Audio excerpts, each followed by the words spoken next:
বানিয়ে নেব সকালের নাস্তা। পরোটা করব। আটাটা আর লবণ একটু সয়াবিন তেল দিয়ে নিয়েছি, এটা ভালোভাবে মিক্সড করে নেব। এটার সাথে পরিমাণ মতো পানি অ্যাড করে নেব। নিয়ে আটাটা মাখানো হয়ে গেছে।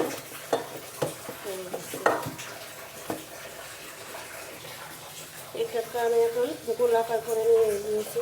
রুটি বানাবো, রুটি সেঁকে করবো।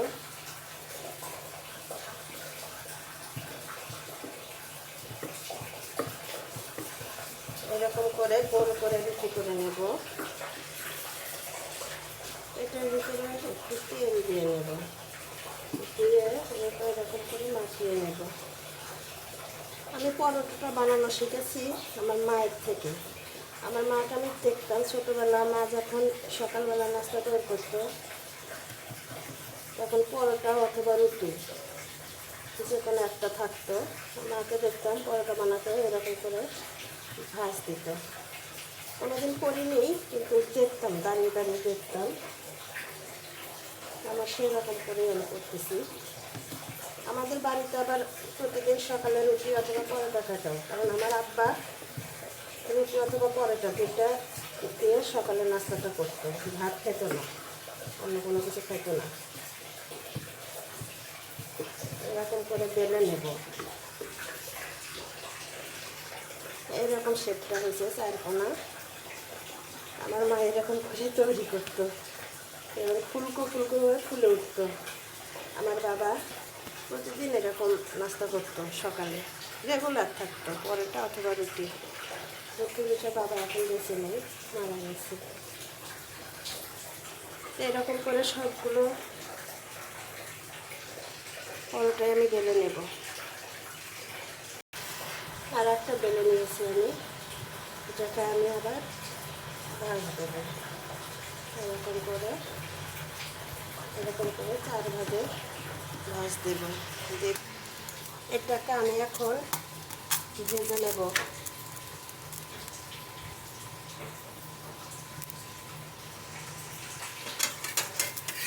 এক পাশে এরকমটা হয়ে এসেছে, উল্টিয়ে দিলাম। আর এক পাশটা হয়ে এসেছে, উল্টিয়ে দেব।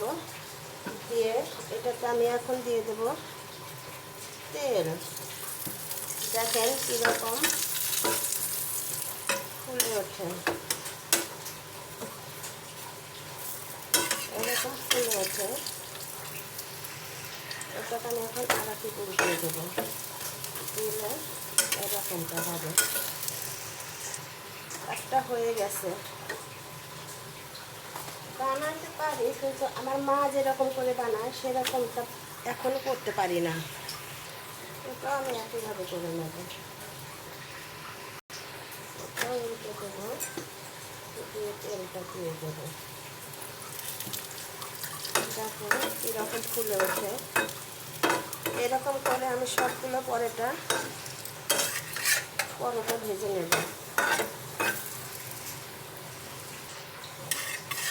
এটা হয়ে গেছে,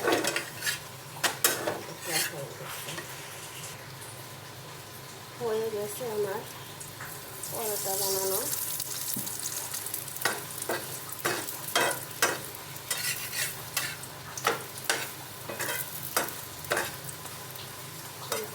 পরোটা বানানো আমার হয়ে গেছে।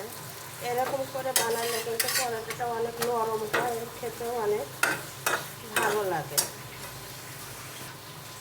হয়ে গেছে। বৃষ্টির দিনে সকালের নাস্তা পরোটার সাথে যদি ডিম ভাজি আর বুটের ডাল হয় তাহলে তো কোনো কথাই নেই। এখানে আমি লবণ, হলুদ, কাঁচামরিচ দিয়ে ডিমটা মেখে রেখেছিলাম, সেটা এখন আমি এটাকে ভাজিয়ে নেব। হয়ে গেছে আমার ডিম ভাজি, উঠিয়ে নেব।